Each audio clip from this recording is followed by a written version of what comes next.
Alejandro Leal y la realidad venezolana. Noel, muy buenos días. Buenos días, Jenny, buenos días, profe, buenos días a todos los que nos escuchan hoy. Gracias por esta nueva oportunidad. Estábamos dejando un poco de lado con todo el lío que está pasando a nivel mundial.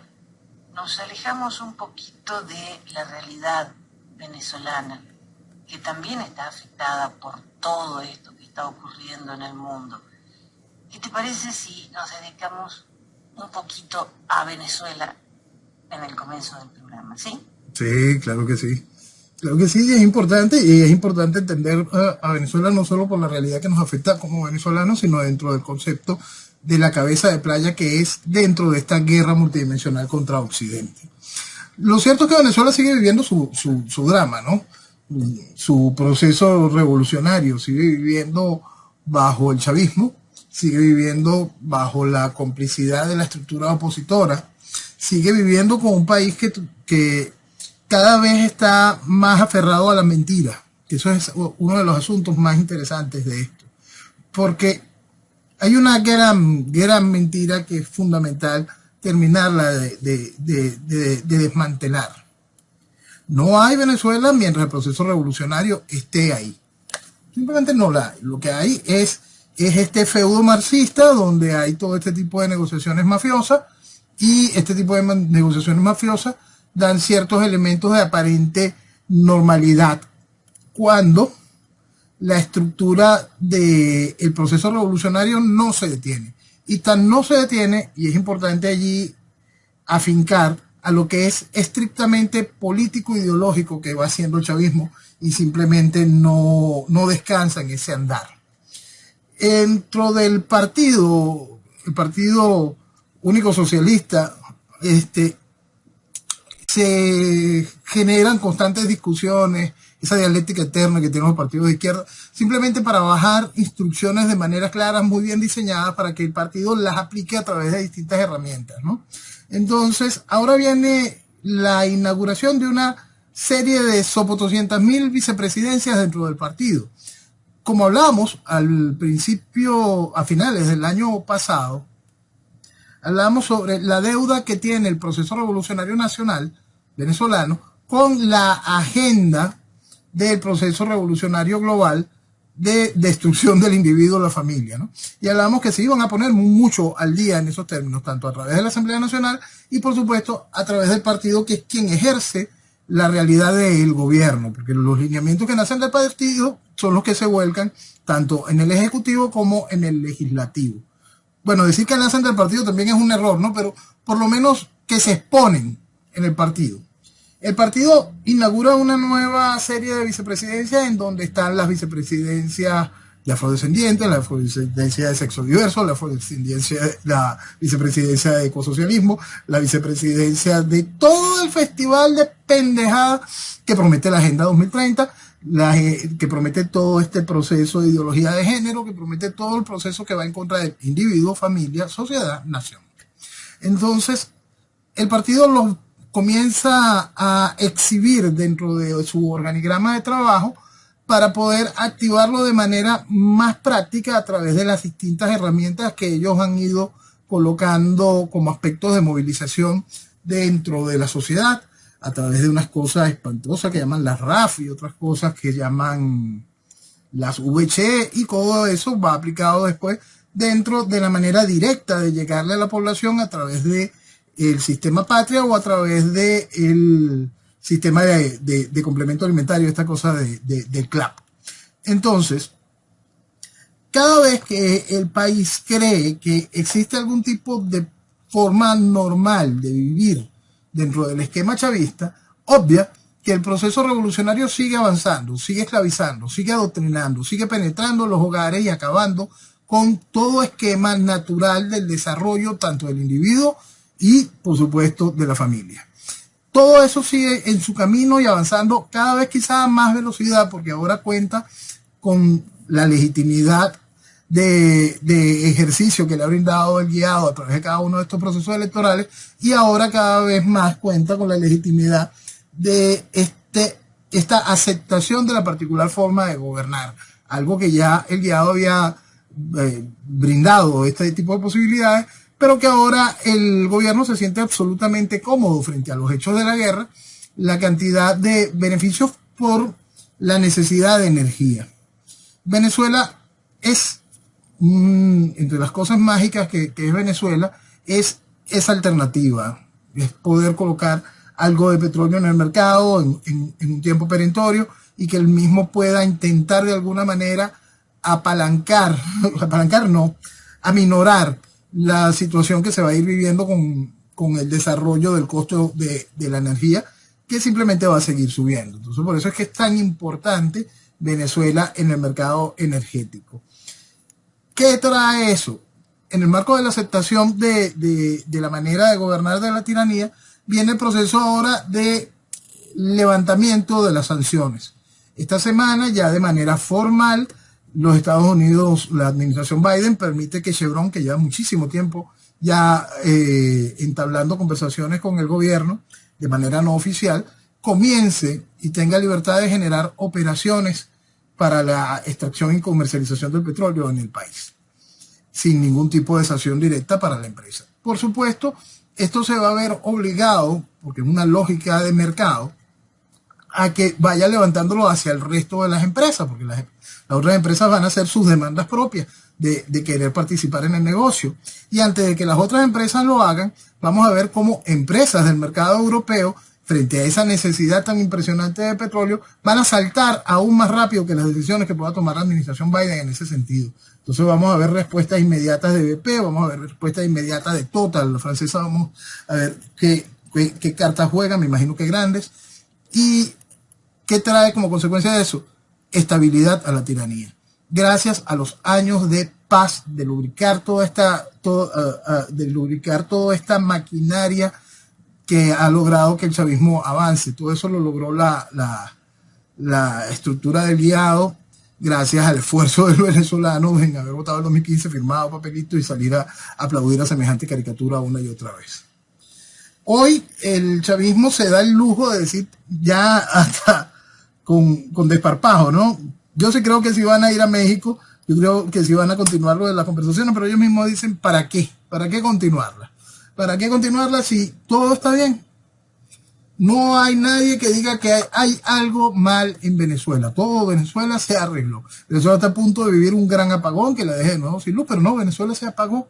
Venezuela sigue viviendo colas interminables para el consumo de gasolina por los desastres que hay con respecto a que si esta estación de servicio ya deja de vender subsidiada y vuelve a vender y comienza a vender a precio internacional.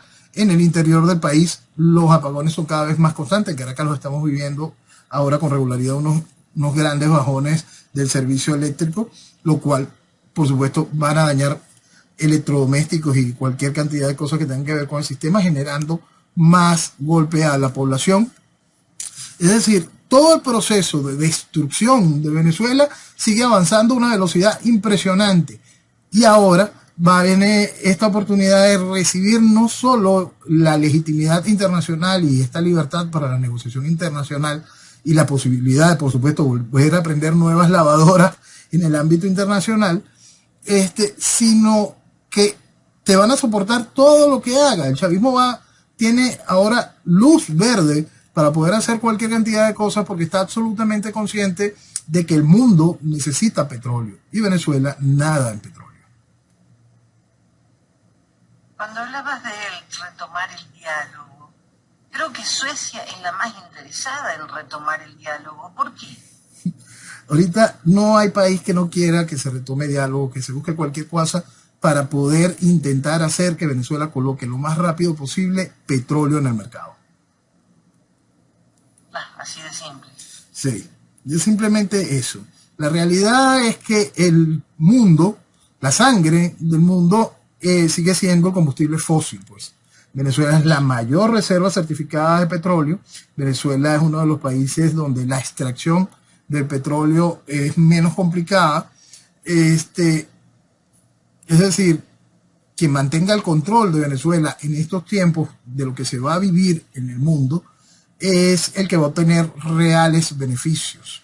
Si fuese un gobierno dedicado al desarrollo de la nación, el país se pierde de vista por lo que viene, porque lo que viene es una situación global realmente incómoda, realmente difícil, y una reacción global en donde los países productores de energía, de hidrocarburos, van a verse increíblemente beneficiados.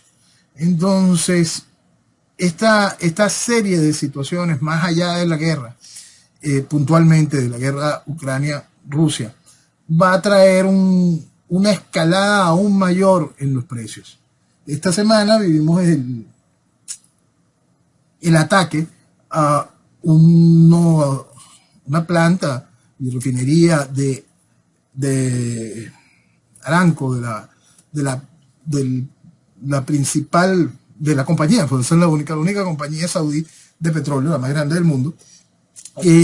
Sufrió un ataque, aparentemente un misil disparado desde Yemen por los hutíes. ¿Qué trae eso como consecuencia? Que el petróleo sigue subiendo. ¿Qué trae eso como consecuencia? Quizá una apertura de una nueva guerra de manera más formal. Si bien esa guerra tiene mucho tiempo luchándose, esta vez tendríamos una guerra muchísimo más frontal. No dudo que Arabia Saudita empiece a desplegar fuerzas aún superiores con respecto a Yemen. Si Yemen es hoy un estado fallido, cuando el príncipe saudí decida desatar la furia, vamos a ver qué queda de Yemen. Es una situación realmente muy preocupante.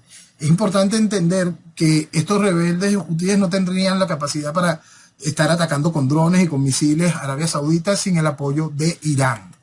Entonces esto es como una guerra por bandas todavía. Sí, lo triste es que Washington ahora se olvidó de la restauración del orden democrático, de elecciones libres. El petróleo es el tema central del acercamiento de ambos países. Tú sabes que ese es otro punto bien interesante. Si bien el petróleo hoy es el tema, por supuesto, y es la base para el acercamiento, decir que Washington se olvidó de Venezuela por el asunto del petróleo, no. Eso iba a hacerlo la administración Biden. Pasase cualquier cosa que pasase. Por eso es que es absolutamente imperdonable, políticamente hablando, ninguno de los venezolanos que en algún momento llamaron a votar o votaron, los que tienen posibilidades de hacerlo, por la estructura demócrata que llevó a Biden al poder. Simplemente, como lo dije desde antes del proceso electoral, haber votado por Biden es sinónimo de alguien que no quiere a Venezuela. Y lo repito de manera muy clara. Todo el que llamó a votar por la administración Biden simplemente no quiere a Venezuela. Siendo venezolano no merece perdón político alguno. Bien, hablando de eso, el guiado, este viernes, dijo que la Constitución no es circunstancial. Él se refiere al librito ridículo. Él se refiere al librito ridículo que hayan hecho lo que le ha dado la gana con el artículo ese que le dio la posibilidad de ser reina por un día, presidente por 30 días. Entonces él dice, entiendo que pueda dar miedo enfrentar una dictadura. Insisto. El llamado es a ejercer nuestra condición. Somos mayoría. O sea que hay que ir a votar. Ese es el idioma siempre, y el que esperase en algún momento otra cosa por parte de la estructura política del país es alguien que no ha entendido cómo nos han tenido aquí. Por eso es que siempre es muy importante comprender que para estas más de 2 décadas, ya vamos a casi 25 años de proceso de la tiranía chavista, quien crea que eso se hizo solo por la acción de gobierno y no por el constante apoyo de eso que llaman oposición, simplemente no entiende ni entenderá absolutamente nunca nada de política y menos de país. Estaba leyendo los comentarios en Twitter de esto que dijo este señor, que las elecciones deben ser lo antes posible para que se lleguen a cabo ya, y no eran muy agradables las cosas que le decían. O sea, la gente está empezando a despertar. Sí. Quizá no todo lo rápido que se deba, pero mucha gente ya está entendiendo qué pasa. Sí. Desde el principio nosotros explicamos que el guiado nunca iba a tener la presidencia efectiva. Desde el principio señalamos la gravedad del hecho de que se juramentara. Desde el principio explicamos que el problema después para sacarlo iba a ser que le habían otorgado no solo el reconocimiento internacional, sino activos de Venezuela. Por eso es que el guiado sigue siendo algún tipo de figura absurda y ridícula que está allí, porque porque lamentablemente se le entregaron activos de Venezuela. No se siguió lo que habíamos también explicado al principio, que se armara una junta directiva ad hoc, señalando que las eventuales ganancias fuesen de nuevo hacia esas empresas y manteniendo todo esto tutelado a través de empresas de auditorías internacionales y que no debían tener en ningún momento ningún tipo de contacto en la estructura de esta payasada de gobierno interino con dichos bienes. Propuesta que después, cuando el gobierno interino se va desintegrando, el que fue canciller del gobierno interino, Julio Borges, la tomó como suya y aplaudió. No, esto es lo que se debía haber hecho, después de que se llenaron los bolsillos desmontando todos los activos venezolanos. Lo primero, ¿no? Entonces, estas ratas, por supuesto, iban a venir a robar, y esto es importante dejarlo claro. Si se robaron el país validando cada uno de los fraudes electorales, no se iban a robar todo lo demás. Se hizo aquello primero para poder tener carta blanca, para hacer todo el resto de las cosas que están haciendo, que han hecho y harán. ¿Por qué? Porque lamentablemente la irresponsabilidad fue muy alta.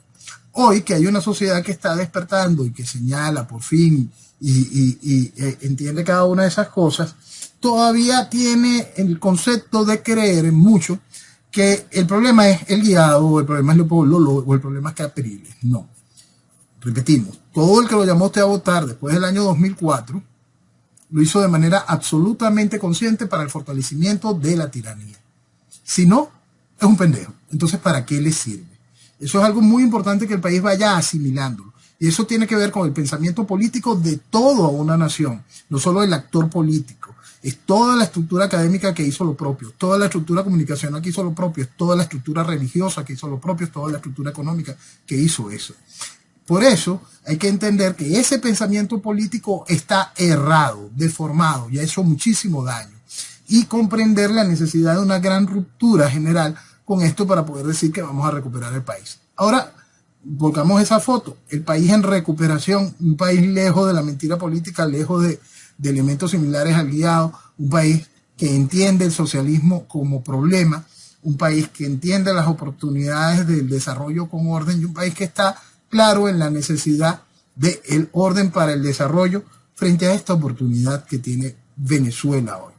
Porque, vuelvo al punto, por terrible que parezca, mientras el mundo se encuentre en estas posiciones tan increíblemente delicadas, donde se esté hablando de guerra, de muerte por cualquier cantidad, donde se esté hablando de misiles hipersónicos, de bombas termobáricas, donde se empiecen a calentar de nuevo los Balcanes o suceda lo que está sucediendo en Medio Oriente, donde la amenaza de China con Taiwán es real, por más que mucha gente no lo quiera entender.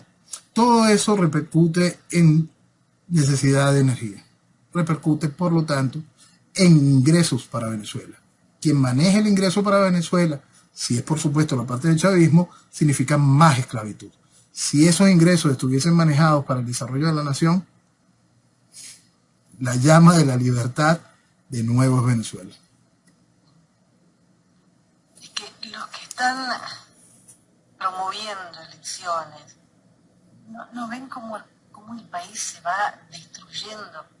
Hay un informe que al menos 199 derrames de crudo se registraron entre 2016 y 2021. Y va a ir en aumento. Pero eso, no sé si serán todos los que hay, porque obviamente las autoridades no reportan la mayoría de los derrames. Pero esto es terrible, y no solo esto. La población indígena está siendo masacrada, y no por internet precisamente. No. A nadie le importa, no que se lleven solo el oro, que maten así a la gente. Maten así a la gente, generen un nivel de contaminación que no tiene parangón alguno, y tampoco estamos viendo lo que son las batallas armadas que se están viviendo en el país, en todo lo que es el Alto Apure. Los enfrentamientos entre las diversas facciones de la FARC, de ELN, de las bandas guerrilleras financiadas por el Estado como el FBL y el propio Ejército Nacional son el pan de cada día. Enfrentamientos realmente muy delicados porque son también cercanos a la frontera colombiana y allí en cualquier momento entra también un choque con las Fuerzas Armadas Institucionales colombianas. Entonces, la realidad de lo que nosotros estamos viviendo gracias al chavismo no tiene nombre, es un asunto realmente delicado e indescriptible en ese nivel de situaciones. Y cuando estamos hablando de los indígenas que mueren hoy directamente asesinados por la estructura que el chavismo ha ido abrigando para poderse sostener, no solo vamos a hablar de los que mueren hoy, sino los que morirán mañana por la contaminación que se está haciendo en el esquema minero que se ha desatado, un esquema minero totalmente criminal, ¿no? Entonces, esta explotación del oro, como se está haciendo, y no a través de los mecanismos serios y modernos de la minería, lo único que va a generar es, por supuesto, destrucción hoy y destrucción mañana. Enfermedades graves para el mañana, porque es la tierra la que están contaminando. Y la tierra, y es una tierra,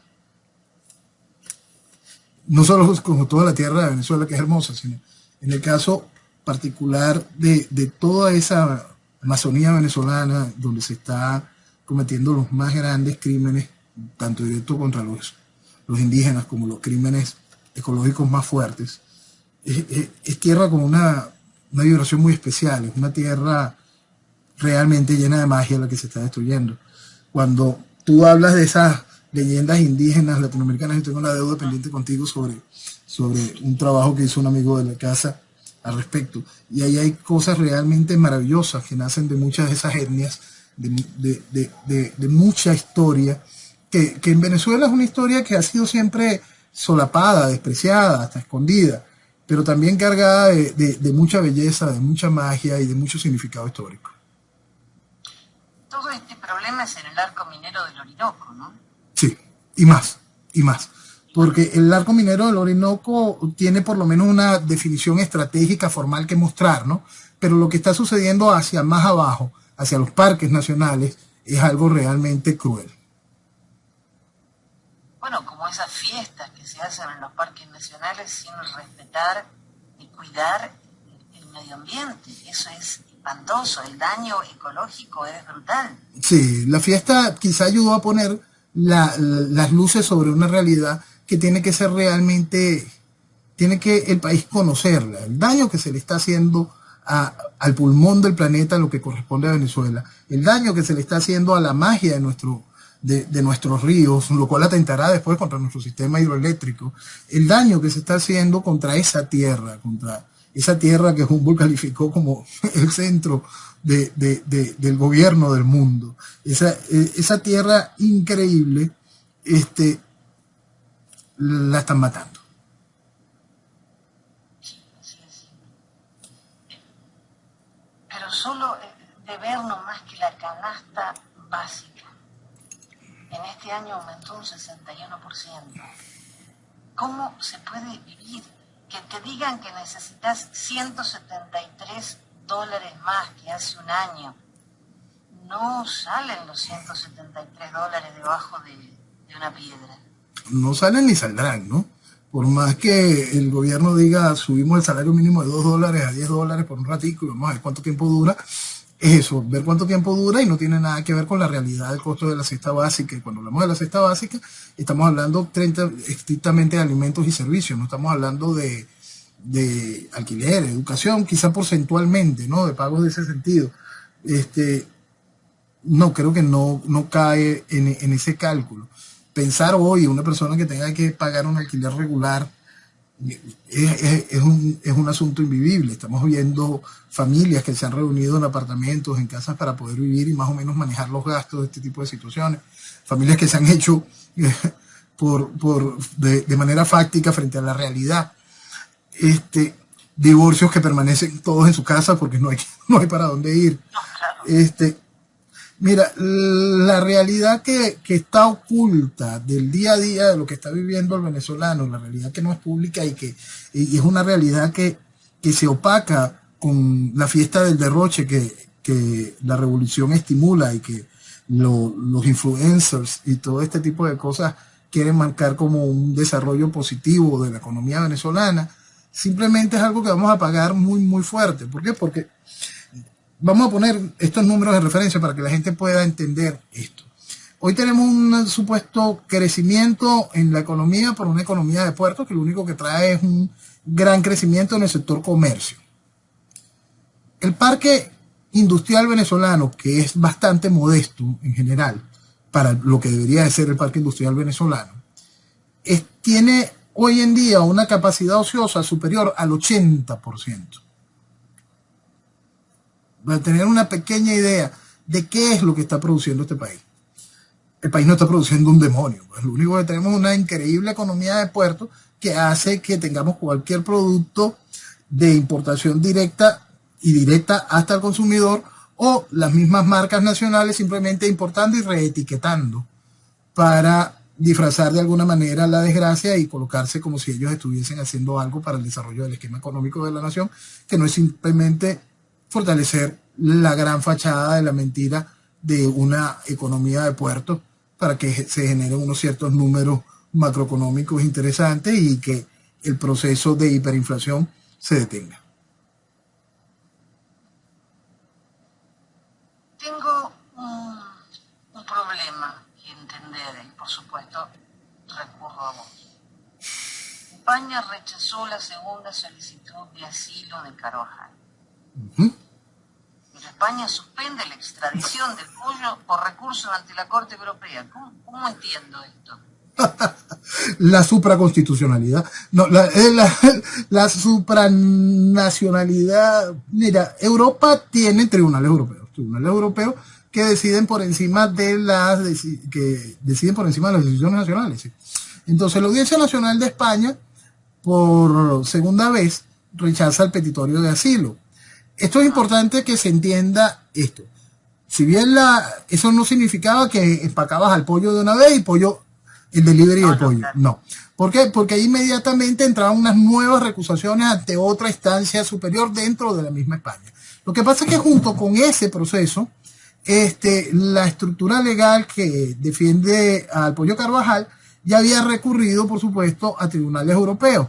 Es decir, ya recordemos a nuestro amigo Garzón girando instrucciones y habiendo explicado previo el mapa de lo que se tenía que hacer en caso de, mira, en España no se hace esto, rompa el vidrio.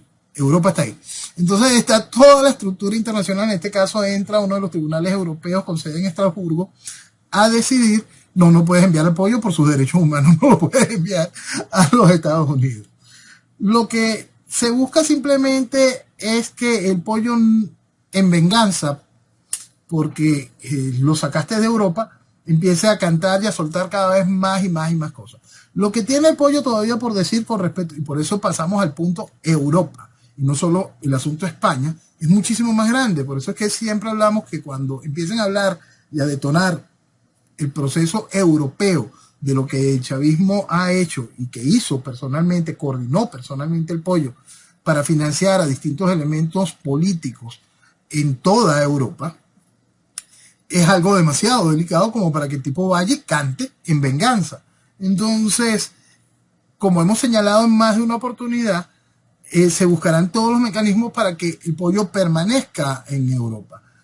Y fíjense que voy a volver a resaltar, Europa. Mañana podemos ver una cosa totalmente absurda y simplemente el pollo cambia de país. El pollo pasa a Italia, pasa a Portugal, quizás hasta Francia. Pero para que cruce el Atlántico, eso está muy, muy, muy difícil. ¿Y la información que va a dar sobre Petro? Mira, si la llega a dar, que en lo particular lo dudo que la dé antes del proceso electoral, tampoco va a tener, como dijimos recientemente, mayor incidencia en el resultado electoral colombiano. Aparte de que no diría nunca, no nunca, en algún momento lo dirá, completo el paquete, pues. No va a explicar el paquete completo. Tú sabes que hay una cosa que es bien importante para que la gente entienda, y por eso es que es fundamental comprender que no importa lo que diga, no va a alterarlo electoralmente. ¿Por qué? Señores, el Foro de Sao Paulo nace en una decisión de Lula da Silva y Fidel Castro a unir todos los partidos de izquierda, la gran mayoría de la izquierda carnívora y muchos de los partidos de izquierda vegetariana, de la mano de la estructura narcoterrorista de la guerrilla colombiana. Ahí fundamentaron de manera estructural algo que siempre repetimos: socialismo y crimen siempre van de la mano. Ahí quedó totalmente estructurado para el caso latinoamericano a través de la del Foro de Sao Paulo. El Foro de Sao Paulo nace frente al hecho de que con el proceso de cuando se derriba el muro de Berlín y empieza el desmoronamiento de la Unión Soviética, Cuba se quedaba sin la chequera dura, ¿no? Entonces, Fidel decide empezar a ordeñar de nuevo a Latinoamérica, pero de una manera más efectiva. Y decidió que la vía era tomando el poder por vías electorales a través de los esquemas de partidos que él había financiado durante muchísimo tiempo y diversas estructuras que habían sido colocadas de manera previa para la penetración ideológica de las sociedades, para que las sociedades se debilitaran y aceptaran cosas tan absurdas y ridículas como un Chávez, como un Maduro, como un Boris, como una Cristina. Entonces, cada una de estas cosas van porque el proceso es previo, ¿no? Ese proceso de debilitar a la sociedad, de hacer a la sociedad profundamente estúpida, es un proceso que ya lleva muchísimo, muchísimo tiempo. La parte elegante de decir es llevar a la sociedad a la izquierda, no, la hicieron profundamente estúpida, ¿no? Entonces, ¿cuál es el resultado de esto? No importa el escándalo el cual se le señale a Petro hoy. Si una sociedad no entiende que esos partidos de izquierda están ligados con el proceso del narcoterrorismo, si no lo entiende que esa es la raíz del problema, no importa el escándalo. La gente lo va a tomar solo como corrupción. Y el latinoamericano no juzga la corrupción. Por lo tanto, Petro tiene asegurada su elección. Sí, sí, claro. Y ahora que Estados Unidos solicita al hermano de Piedad Córdoba en extradición. Oh, una raya más para el tigre. Porque este señor, bueno, el problema es drogas, armas, conspiración, delitos conexos. Todo un prócer del socialismo. Claro, y Piedad Córdoba, ¿cómo sigue su nexo con Alex Saab? Que ella dice que no. Por supuesto hay que creerle, pobrecita. Sí, quizá quien vaya, por supuesto todas las pruebas de eso estarían en Venezuela si Venezuela hiciese lo correcto y cambiase las cosas, y aquí se atreviesen a decir las verdades con respecto a esa relación. Pero si la causa ecuatoriana decide seguir avanzando, por supuesto todo eso va desnudando a Piedad y va desnudando las conexiones con Saab, va desnudando todas las conexiones con Correa y va mostrando toda aquella cochinada que habíamos hablado de aquel tiempo, que fue una de las tantas asquerosidades que hizo Chávez para lavar dinero y para generar robos entre nuestros países, que lo llamó lamentablemente Sucre, como el nombre del gran mariscal de Cucho. Chávez, como todo lo ensuciaba, igual que ensució el nombre de Bolívar, buscó ensuciar también el nombre de mariscal Antonio José de Sucre, a través de ese mecanismo. Lo cierto es que por allí todavía hay cualquier cantidad de información que Ecuador irá soltando de acuerdo a sus necesidades, específicos sus necesidades. ¿Por qué? Porque este escándalo no solo mancha a Correa, no solo mancha, por supuesto, al gobierno de Lenin, que la gran mayoría eran miembros del gobierno de Correa, aunque se mostraban como opositores al mismo, sino que también mancha a muchos de los desarrollos que hoy fortalecen a Lazo para la estabilidad del gobierno de Lazo. Entonces, por eso es cuando les convenga, irán soltando ciertas verdades del aparato que fue el Sucre y de cuánto tuvo que ver tanto Piedad de Córdoba como Alex Saab en ese increíble desfalco. Hay una noticia que me sorprendió muchísimo. Bueno, primero Nicaragua expulsa al jefe de misión de la Cruz Roja, que eso no tiene que asombrar a nadie.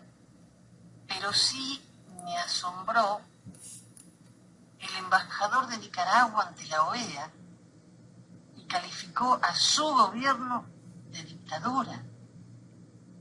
Sí. Denunciar la dictadura de mi país no es fácil, pero seguir guardando silencio y defender lo indefendible es imposible. Negar la valentía del hecho sería mezquino, ¿no? Aplaudir el hecho, no. Ortega no empezó a matar ayer. Haber aceptado simplemente ser parte del gobierno de Ortega después de la huella de Ortega de los 80, para mí simplemente no tiene perdón. Allá él, allá los que lo aplauden. En lo particular yo no. No, asombrada porque lo nombró Ortega en octubre y supongo que todo el mundo se debe haber quedado perplejo porque Sí. no es... Yo esa parte la entiendo. Yo entiendo a la gente que se queda perpleja porque, mira, te acaban de nombrar, seguramente tú estabas muy bien colocado para que te llevaran a ese gran representación. El asunto es, y repito, si se hizo como estrategia, qué bien. Si el tipo se quedó calladito, esperó su espacio para poder tener la oportunidad de decirlo en una tribuna como esa, qué bueno, se le aplaude. El asunto es, Ortega no es malo de ahorita, ¿ok? Ortega fue malo en los 80. En los 80. Entonces, por eso para mí quien haya juzgado en algún momento al Ortega del 2000 para acá como una oportunidad positiva para Nicaragua, simplemente es un degenerado peor que cualquiera de los miembros de la oposición venezolana que ha llamado a votar como si aquí hubiese democracia. La idea de que él estuvo calladito y esperó su momento es un poco difícil de creer porque ¿Verdad? alguien para llegar a ser embajador ante ¿Verdad? la OEA no es cualquiera de nosotros que pasa por ahí y le dicen que querés ser embajador. ¿Verdad? Bueno, sí, en mi país pasa porque tenemos a un canciller que ni te cuento. No te cuento los de aquí. Fíjate, Maduro fue el canciller que tuvo la historia como canciller de la República de Venezuela por más años. ¿Qué te digo? Sí, en Argentina hubo unos memes tremendos con el canciller que habló un inglés que, no sé, ni él se entendía. Pero después dijo que estaba escrito el discurso en español y que como no había traductor tuvo que improvisar. Un canciller que no habla inglés es impensable. Es impensable, pero fíjate, muchos cancilleres hoy en el mundo, porque es un proceso de mantener la identidad, hablan en su idioma. Tú no vas a ver a Lavrov hablándole a Europa en otro idioma que no sea ruso. No vas a ver hablándole a los Estados Unidos en otro idioma que no sea ruso. Tampoco lo vas a ver, ni siquiera lo vas a ver en el último discurso del canciller de Corea del Sur. Él se negó a dar el discurso en inglés, no de una manera retrechera ni nada de eso, simplemente dio su discurso en coreano. ¿Por qué? Porque cada uno busca defender su identidad nacional. Sí, por supuesto es fundamental que hable inglés, pero lo fundamental es que no haga el ridículo como hizo ese canciller. Claro, porque yo recuerdo una vez que un traductor hizo una traducción simultánea con Saddam Hussein y se equivocó en una palabra. Y Adiós. no sé si habrá llegado de vuelta ese señor. Adiós. Pero la mirada de don Saddam fue tremenda. Obviamente él no hablaba inglés, no tenía el traductor, pero entendía todo. Por supuesto, lo hablaba. Por eso, Saddam por supuesto hablaba inglés. Saddam fue entrenado por los Estados Unidos en su momento. Hablaba inglés. Esa es parte de la historia de las cosas que han dado tantas vueltas en este mundo. Por supuesto, al igual que Bin Laden, hablaba... Sí.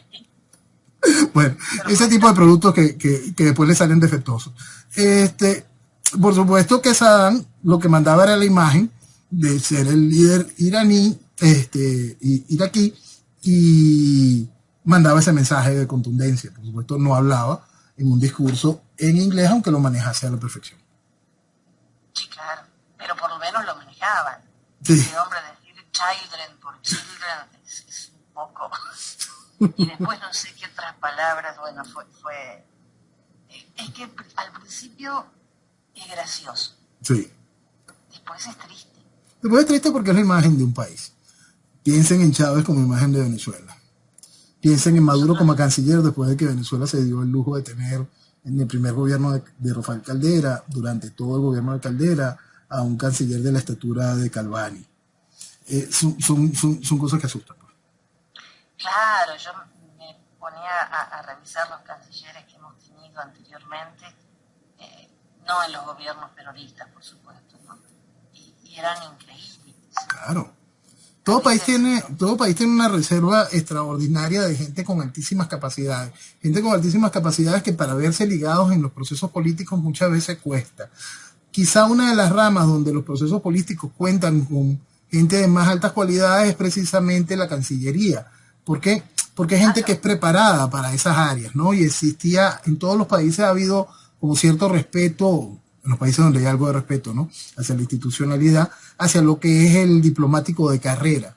Y hacen que ese diplomático se prepare y que pueda mostrar la mejor cara para el país. Hay países que llegan hasta un esquema de independencia y de institucionalidad en la estructura de lo que es la Cancillería, que impresiona, porque siendo la Cancillería una pieza propia del Ejecutivo, logra tener una autoritas propia, como en el caso de Itamaraty en Brasil. ¿Por qué? Porque esa institución se ganó su respeto, su peso específico propio. Entonces, hasta pueden resultar incómodas para el mismo Ejecutivo. Claro. Lo bueno es que Venezuela va a tener quizá un premio Nobel. Eso es parte de ese milagro económico. Maduro, premio Nobel de la economía. Es increíble. Frente a las sanciones, lo que hicimos fue plantarnos y buscar los mejores asesores mundiales en moneda, en finanzas, en políticas fiscales y en políticas productivas. O sea, los buscaron, pero no los encontraron, evidentemente. Lo que pasa es que siempre hay que entender esto dentro del marco de lo que era preparado.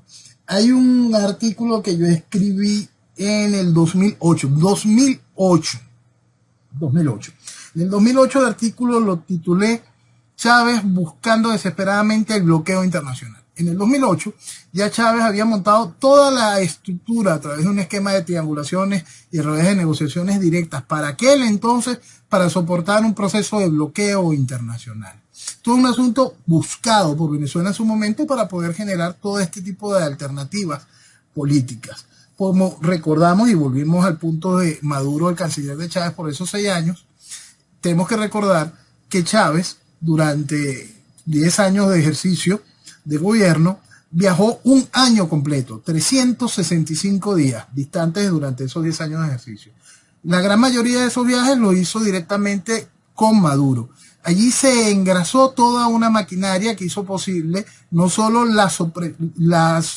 que el país sobreviviese en el periodo de las sanciones, sino poder establecer todos los mecanismos, entendiendo que no solo Venezuela iba a estar con esa lámpara y esas necesidades, sino los distintos mecanismos de todos los países que por algún momento le iban a causar algún disgusto al esquema económico capitalizado por los Estados Unidos y que por lo tanto tendrían sus propias sanciones y que se generaría toda esta estructura de movimiento económico paralelo. Esto no es que Maduro se buscó, no se encontró, simplemente parte del libreto de su payasada. Lo cierto es que en todo momento estuvieron conscientes de hacia dónde iban a llevar al país, hasta dónde lo iban a arruinar, hasta dónde lo iban a perforar, conseguir. Estamos hablando de que en números moderados, el desangrar humano del país en gente que se ha ido de Venezuela pudiese estar en el orden de los 7 millones de personas. 7 millones de personas. Y aquí no hay bombardeos. Eso tiene que entenderse, la dimensión del proceso de destrucción institucional, política, económica, esa herramienta de política que es la inseguridad, que es la inseguridad como política de Estado, ese desmantelar el esquema de salud, ese demostrar un poder omnímodo en cuanto al hecho de la imposición de justicia. Todo eso hizo posible esa realidad. Estás hablando de números moderados, 7 millones de venezolanos fuera de su tierra. Eso es algo inconcebible cuando se tiene que ver la realidad de que hoy, de nuevo, el chavismo está vestido de democracia. Hoy, de nuevo, el chavismo se siente cómodo negociando internacionalmente con las empresas que están vinculadas a la rama del petróleo. Y por supuesto, al abrir la ventana de la rama del petróleo, todas las sanciones que tienen que ver con los movimientos económicos también tienen que ser levantadas, porque el dinero tiene que correr para que la sangre del combustible, del petróleo, mande la energía hacia el corazón del mundo. Entonces, esa es la realidad de esa fotografía tan delicada para poderla comprender. En un país donde no han habido bombardeos, 7 millones de personas han tenido que dejarlo. Es un número muy grande. Eso se llama socialismo. El socialismo siempre mata. No importa la manera como quiera plantearse, el socialismo siempre, siempre mata. Y en este caso estamos viendo cómo el socialismo mata a un país completo. Ahora Venezuela tiene que pagar 1.600 millones por la expropiación de Agroisleña. Sí. Chávez cuando se divertía gritando expropiese, expropiese, expropiese, para generar, por supuesto, parte del gran caos, para que las empresas internacionales se fuesen por miedo y parasen sus inversiones. Todo es una manera coordinada de poder hacer que el país quedase en ruinas para esclavizarlo, ¿no? Ahora viene este proceso donde hay lavanderías, donde hay grandes guisos, donde hay reivindicaciones como la de este tipo, donde Venezuela se ve obligado a exprimirse más, porque no es el chavismo en este caso, por supuesto, sino el tesoro venezolano, a exprimirse más para poder taparear aquellos errores. Y ponemos muy bien las comillas en eso de el error de haber expropiado a Agroisleña. No, el país tenía que ser destruido. Punto. El costo de destruirlo, que lo vamos a seguir pagando por años. Y este es uno de los tantos cheques que hay que hacer en ese sentido. Un cheque, en mi opinión, exagerado, pero ya es parte de todo lo que no está bien ni estará bien en el futuro inmediato de Venezuela, aunque se ponga orden. Estabas hablando de la crisis energética. ¿Zulia es el más afectado? Zulia, los Andes venezolanos, el occidente en general, el occidente y los Andes, son quizás los que están siendo más castigados. Es increíble lo que están sufriendo los pueblos del interior de Mérida y de Táchira, zona fronteriza. Es increíble lo que se vive en Maracaibo, por favor. Es algo impensable, de verdad. El castigo al que el socialismo, el chavismo ha sometido al occidente venezolano ha sido quizá mucho más encarnizado que el que le ha tocado vivir al oriente y al centro nacional por mucho. Nos quedan casi 10 minutos de programa, no hay tiempo, pero me gustaría, Noel, que en algún otro programa hables de un tema que ya lo has tocado muchas veces, pero no es tan conocido ni se sabe tanto qué es el Foro de Sao Paulo y cuánto daño hace. Sí, estamos en deuda con eso. Y Jenny, quisiera hacer una pausa. Tiene que ver relativamente con el Foro de Sao Paulo, pero tiene que ver con una realidad frente a un tuit que puse. Yo quiero aprovechar esta oportunidad para conversar sobre eso, y es el asunto Chile. Yo coloqué un tuit esta semana que generó ciertas interpretaciones, porque nosotros tenemos un gran problema, ¿no? Ahorita tenemos una sociedad que tiene una comprensión lectora bastante pobre, ¿no? Y también tenemos una sociedad que sale a llorar sin entender lo que se quiere decir, y hay momentos en que se hace difícil explicarlo. Coloqué un tuit donde decía que es posible que Boric salga antes que Castillo. Porque Castillo es algo que tiene que salir si Perú quiere algún tipo de futuro, ¿no? El asunto es que volvemos a poner la lámpara aquella sobre el hecho de que todos los últimos presidentes de Perú están bajo investigación, el que no está preso se suicidó y así. Entonces, Perú tiene un gran problema político sobre cómo manejar su situación actual. El asunto es la situación chilena. La situación chilena es algo que es realmente delicado. ¿Por qué? Porque la situación chilena vive bajo la sombra, en muchos sombra, para otros esperanza, de conseguir algún Pinochet que ponga orden en Chile. El asunto es que en una sociedad que está tan profundamente estupidizada como para aceptar el proceso constituyente y aceptar algo como Boric en la presidencia de la República, sería realmente inmanejable hasta el punto de llevar al país a una posición realmente delicada en cuanto a su integridad social, porque pudiésemos estar hablando de un levantamiento armado y cosas realmente delicadas si no se hacen las cosas de manera clara.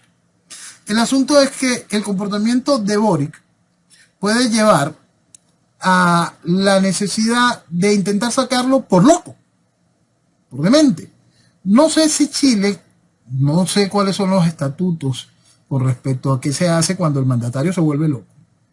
Pero ahí viene el efecto espejo y lo que quiero dejar claro de lo delicado de este tipo de situaciones.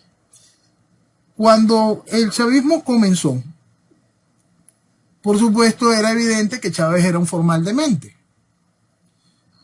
Para ese momento las acusaciones de que Chávez era un loco y era un demente y que el país lo iba a llevar al desastre, es decir, todo lo que era real, todo lo que hemos vivido, todo esto es anterior al año 2002. ¿Okay? Para ese momento,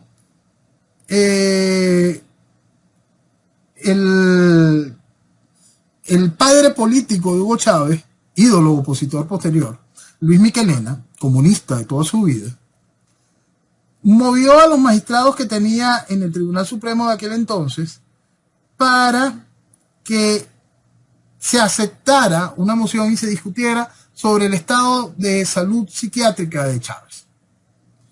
Aquel aparato jurídico político fue movido por el fiscal que había puesto Chávez, Javier L. Chiguerra, que quedó como acusador de Chávez. Y Michelena manejaba los hilos desde atrás. ¿Qué se consiguió en ese momento? Blindar a Chávez. Blindarlo. Sí, por motivos psiquiátricos, Chávez no iba a salir del poder. Entonces, el asunto del juego político hoy en Chile está llegando a esos puntos tan increíblemente delicados. Entonces, frente al hecho de que Castillo evidentemente no es una persona con el mínimo necesario, no para ser presidente, veamos para abajo pues, y que Boric, por supuesto, tampoco lo es para la presidencia de la República, allá el que quiera pensar cualquier otra cosa, las puertas de las situaciones de lo que está viviendo Latinoamérica, cortesía de los procesos del Foro de Sao Paulo, se van poniendo realmente delicadas e incómodas. Por eso es que es tan importante estar pendiente de cada uno de los sucesos que están aconteciendo en nuestros países, sobre todo en lo que tiene que ver con Chile y Perú, previo a las elecciones de Colombia. Todo esto puede ir generando una situación de cambios que hasta el sueño de la estabilidad venezolana que desean los Estados Unidos se vea en algún momento muy alterado, porque el proceso del Foro de Sao Paulo, el proceso de la izquierda, ha socavado tanto a la sociedad, se ha burlado tanto de ella, y cuando imponen títeres de esta estructura, de esa factura, de ese nivel como Castillo y Boric, genera hace que el engranaje social realmente le cueste avanzar, que el engranaje militar realmente empiece a preocuparse y a sudar frío por el miedo a cometer una cosa que es una obligación. Cuando entienden que por no haber cometido su obligación en el momento puedan quedar como el estamento militar venezolano, que cuenta con el desprecio de la población. Entonces, ese tipo de efectos va a ir generando acciones de algún tipo. La mejor válvula de escape hoy, en el caso de Chile, la veo hacia el esquema ese, el psiquiátrico. Hay que tener mucho cuidado sobre quién enarbola y hacia qué tribunal, con qué estrategia se llevaría ese tipo de casos. Porque aquí lo que se hizo fue blindar a Chávez. Se hizo perfectamente coordinado con todas las herramientas de aquel tiempo. Boric hizo algo muy importante. Los guardaespaldas tienen que ir sin corbata. No solo tienen que ir sin corbata. Tú sabes que Allende tenía una cosa que llamaban los GAP, grupo de amigos del presidente. Los GAP eran los que se ocupaban de la custodia directa de Allende. Los GAP no era la Fuerza Armada Institucional, no eran los carabineros. Eran, por supuesto, agentes cubanos al servicio de Allende, al servicio de Castro. Vamos a ver en qué momento Boric inaugura sus propios GAP. No, pero sin corbata. Pero sin corbata, eso sí. Eso es muy importante. No, realmente te pedía lo del Foro de Sao Paulo porque te habrá pasado de hablar del foro y que te miren como, ¿de qué estás hablando? parece una organización más como, no sé, Greenpeace, cualquier cosa. Bueno, es casi tan dañina. Bueno, justo el ejemplo no fue el mejor, pero... Es casi tan dañino. No, lo cierto es que el Foro de Sao Paulo es bastante más dañino que Greenpeace. Pero en realidad forman parte del mismo aparato si nosotros queremos entender que la revolución es una sola, que el proceso de destrucción que estamos viviendo hoy en Occidente forma parte de esta guerra multidimensional contra Occidente, este falso ecologismo, estos esquemas de ideología de género, estos esquemas terriblemente deformadores de las sociedades y que van anulando al individuo, todos forman desde ese punto de vista el mismo hecho, ¿no? Y el hecho del Foro de Sao Paulo ejerciendo como gobierno va en ese proceso fundamental de la destrucción de la nación. Entonces cada uno de los puntos los vas uniendo y cada uno de los puntos forman parte de ese mismo entramado de que la revolución es una sola. Algunos se preguntan si vuelve el Foro de Sao Paulo o hay una nueva izquierda regional. El foro no se fue nunca, o sea que no es que vuelva. El Foro no se fue nunca, tiene una fachada más institucional que la del Grupo de Puebla y tiene su fachada de nivel internacional dentro del socialismo vegetariano, que es la Internacional Socialista. Ahí están, es una sola.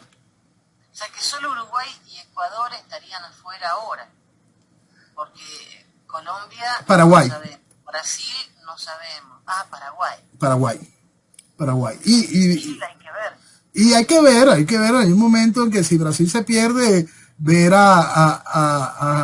el gobierno Abdo está próximo al cambio electoral, por supuesto también, y la calle estaría totalmente rodeado, ¿no? Entonces, y en cuanto a Ecuador simplemente es un gobierno lo que sería un gobierno de voluntad popular, imagínense un gobierno, eso es lo que hace Lazo en Ecuador, no es que vaya a haber un gobierno que vaya a ir a desmontar todo el aparato de lo que fue la revolución ciudadana que encabezó Correa.